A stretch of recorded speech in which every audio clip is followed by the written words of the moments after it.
Hello, my friend.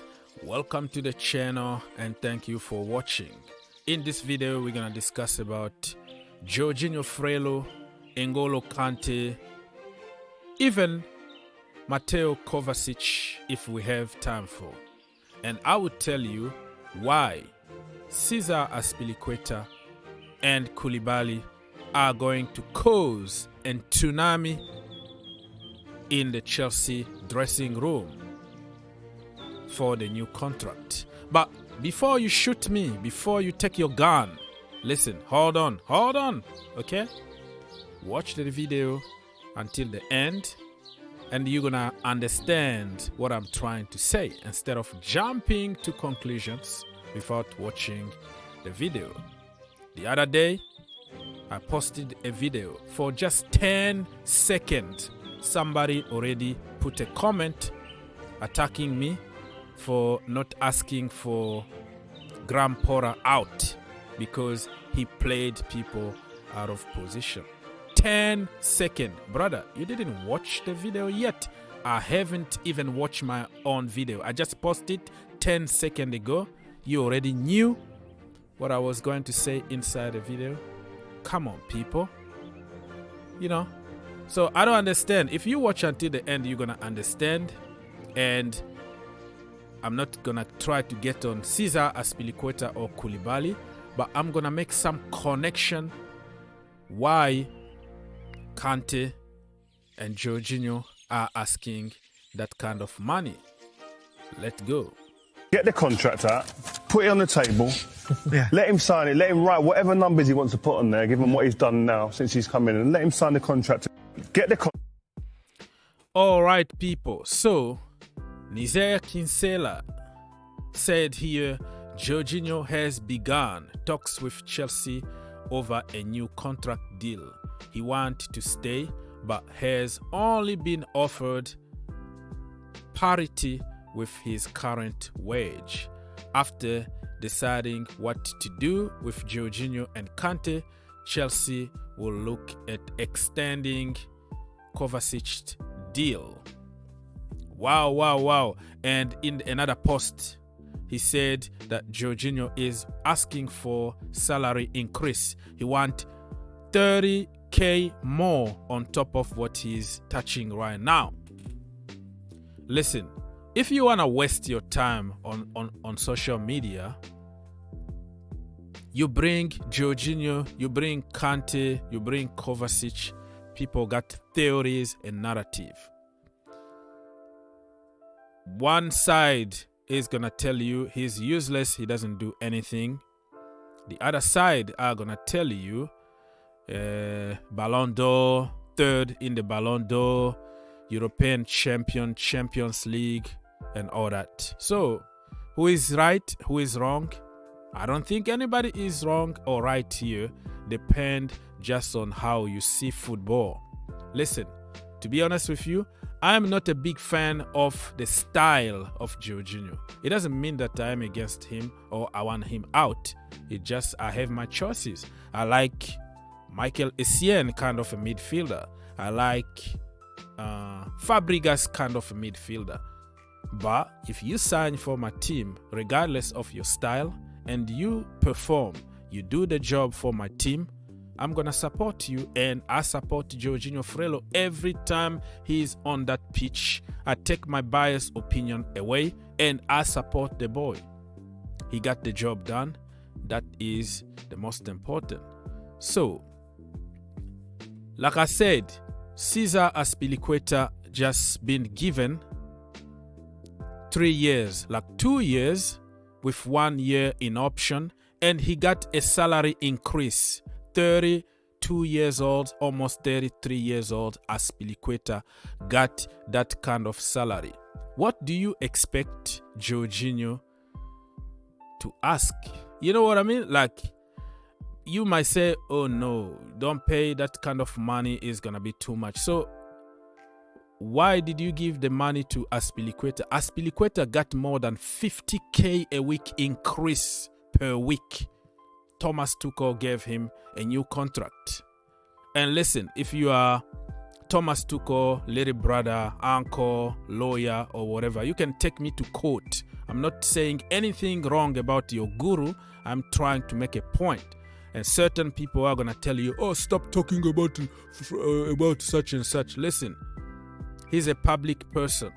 He worked for Chelsea Football Club. It's impossible to talk about Chelsea history without talking about certain people like Frank Lampard, Mauricio Sarri, Antonio Conte, Jose Mourinho. Their names are going to always come one way or another, either to compare or to give them credit. So deal with it, or you don't have to watch me, because there are so many lawyers online there.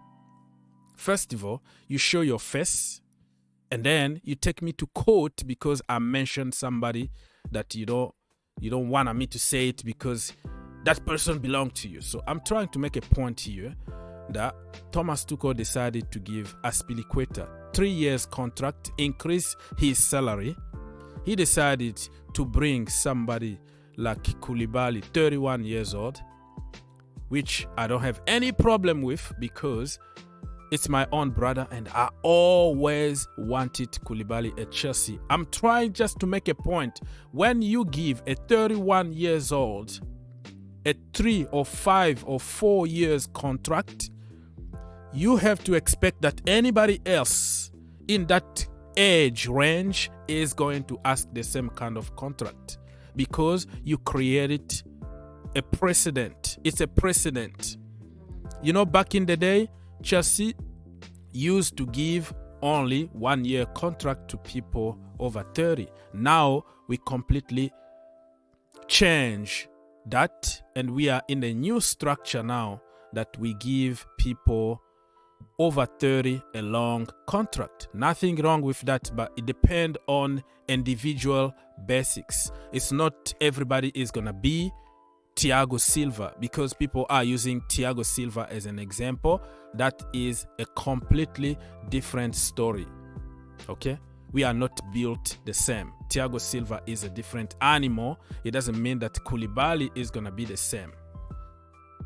You got my point here? So I don't blame Jorginho for asking that kind of money, and Chelsea need to deal with it. And Jorginho, if you don't pay him that kind of money, he's going to Barcelona on free, which means he might get 10 to 15 million sign-on fee on his pocket immediately when he signed for them, because free transfer is not free. It just means that the money is going to the players and his agent pocket instead of coming to Chelsea. So let's say Jorginho market value is 30 million. I'm making up numbers here, right? And Barcelona sign him, quote unquote, on free.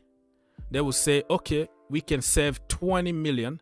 Let's just give him 10 million sign-on fee. So they still save money, but it doesn't mean that they got him on free. Did that make sense? Jorginho did something better than many people. That's why he won everything that he won. The Club World Cup, Euros, the Champions League, Europa League, whatever. They didn't even put Europa League here on the transfer market. What are you doing? So listen, whatever your theory is about Jorginho, the end of the day, you and me, we don't make decision. We have just to accept. Let me know in the comment section down below if you would like to give Jorginho contract extension and also increase his salary from 120k a week to 180k a week, and let's keep the conversation going.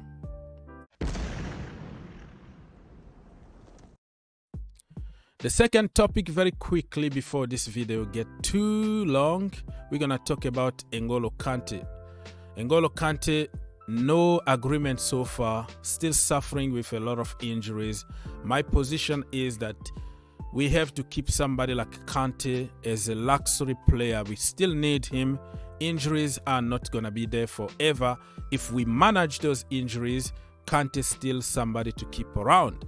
But according to Many report Fabrizio Romano and Nizer Kinsella, Matt Lowe, it looks like Chelsea are not willing to give him what he's demanding. That is also another problem. N'Golo Kante wanna money, like Chelsea offered him less money that he's on right now. He's on like 290k a week, and they wanted to give him less than that, and he said no, and he wanted a longer contract. So I don't know if Kante wanna leave. I would be really upset about it, but at the end of the day, that is his choice and we have to respect it. Yeah, let me know in the comment section down below if you will keep N'Golo Kante in the team or you will let him know. And Fabrizio Romano said that Chelsea new owners and the new technical director, they are working on new structure in the midfield. So if you are looking for a new structure for Chelsea Football Club and you are giving somebody like Jorginho a new contract, I don't know how that is supposed to be like a new structure. If we have to restructure the entire midfield at Chelsea Football Club, I think we're gonna have just to rebuild the entire thing. You know what I mean? And let our sentiment away from business here. If Kante wanna go, let him go. If Jorginho wanna go on free, let him go. And just bring overall the players that can do pretty much everything. I'm sick and tired of one-dimensional players. Kante is versatile because he can dribble, he can pass, he can progress the ball, he can tackle, he can do everything. But his problem is injuries. Jorginho is one-dimensional. Somebody who can only, slow the game, control the tempo, recycle the ball. Other things, very weak. And you have Kovacic also, who is asking for a new contract. He can only beat the pressure, dribble past everybody, dribble past the referee, the coach, the ball boys, the fans. He will dribble even himself, his wife, his uncle, and everybody. And when it comes to the final third, nothing. He can't shoot. He can't have an assist. He can't do literally nothing. So we have to think really very hard about the new structure in that midfield because I am sick and tired.